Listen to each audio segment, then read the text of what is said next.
आज हम भाषा विज्ञान पर चर्चा करेंगे। तो जो मैंने संक्षिप्त नोट्स बनाया है भाषा विज्ञान का, उसके बारे में आप देखिए। जैसे भाषा शब्द जो है वह भाष धातु से निष्पन्न है और इसकी एक सामान्य परिभाषा है कि भाषा यादृच्छिक वाचिक ध्वनि संकेतों की वह पद्धति है जिसके द्वारा मानव परस्पर विचारों का आदान प्रदान करता है।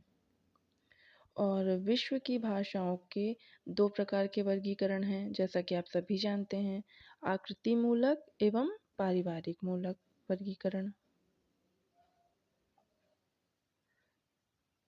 आकृति मूलक वर्गीकरण के बारे में अब हम जानेंगे। इसका एक संक्षिप्त चार्ट जो वो कपिल देव द्विवेदी की पुस्तक है भाषा विज्ञान, उसमें चार्ट बना हुआ है, उसी के आधार पर मैंने भी बनाया था, तो इसको आप देखें। जैसे आकृति मूलक, इसी को पद रचनात्मक या रूपात्मक भी कहते हैं। इसके आकृति मूलक के फिर दो वर्ग हो जाते हैं, दो भाग में बढ़ जाता है। पहला भाग हो जाता है अयोगात्मक और दूसरा हो जाता है योगात्मक। तो अयोगात्मक जो है वो सिर्फ एक ही है, उसमें दो मतलब इस तरह की भाषाएं आती हैं, चीनी, तिब्बती। और दूसरा जो भाग है योगात्मक, उसके तीन भेद हो जाते हैं, प्रभेद हो जाते हैं।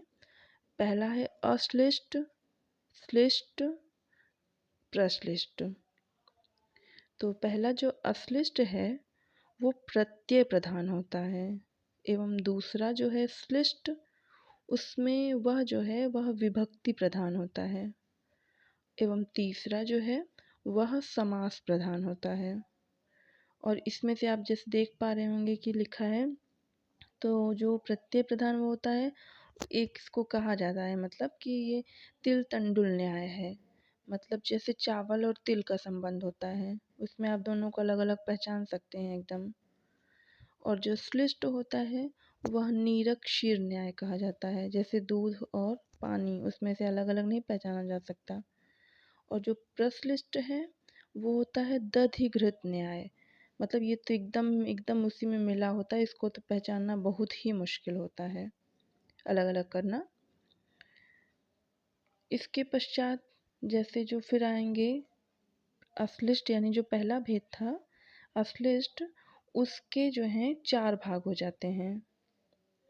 उसके चार भाग हो जाते हैं, जैसे पहला पूर्व योगात्मक, दूसरा मध्य योगात्मक, तीसरा अंत योगात्मक एवं चौथा पूर्वांत योगात्मक। और उसके बाद ये चार जो इसके प्रभेद किए गए हैं, इसमें कौन कौन सी भाषाएं आती हैं। जैसे पूर्व योगात्मक में आती हैं काफिर, बांटू परिवार की काफिर एवं जुलू। और मध्य में आता है, मध्य अश्लिष्ट में संथाली भाषा, मुंडा परिवार की संथाली, हिंद महासागर से अफ्रीका तक द्वीपों में। और अंत जो अश्लिष्ट है उसमें आता है तुर्की, तुर्की में द्रविड़ परिवार की तेलुगु, तमिल, कन्नड़ एवं मलयालम। पूर्वांत योगात्मक है मफोर, न्यूगिनी की मफोर भाषा। इसके पश्चात एक और पॉइंट है परीक्षा की दृष्टि से जो इम्पोर्टेंट है, कि जो बहिर्मुखी श्लिष्ट में भारोपी परिवार की संस्कृत, ग्रीक, लैटिन, अवेस्ता, अंग्रेजी, हिंदी आदि भाषाएं आती हैं। किसमें आती हैं? बहिर्मुखी श्लिष्ट में। फिर इसके बाद हम अभी तक आकृति मूलक वर्गीकरण पढ़ रहे थे, अब इसके बाद हम पढ़ेंगे पारिवारिक वर्गीकरण। तो पारिवारिक वर्गीकरण में किस तरह से होता है? पारिवारिक वर्गीकरण में अर्थ तत्व एवं संबंध तत्व, रचना तत्व या रूप तत्व दोनों पर ध्यान दिया जाता है। इसे ऐतिहासिक वर्गीकरण भी कहते हैं। पारिवारिक वर्गीकरण के चार आधार हैं, मतलब चार आधार पर इनका इस तरह से विभाजन किया गया है। तो चार आधार कौन कौन से हैं?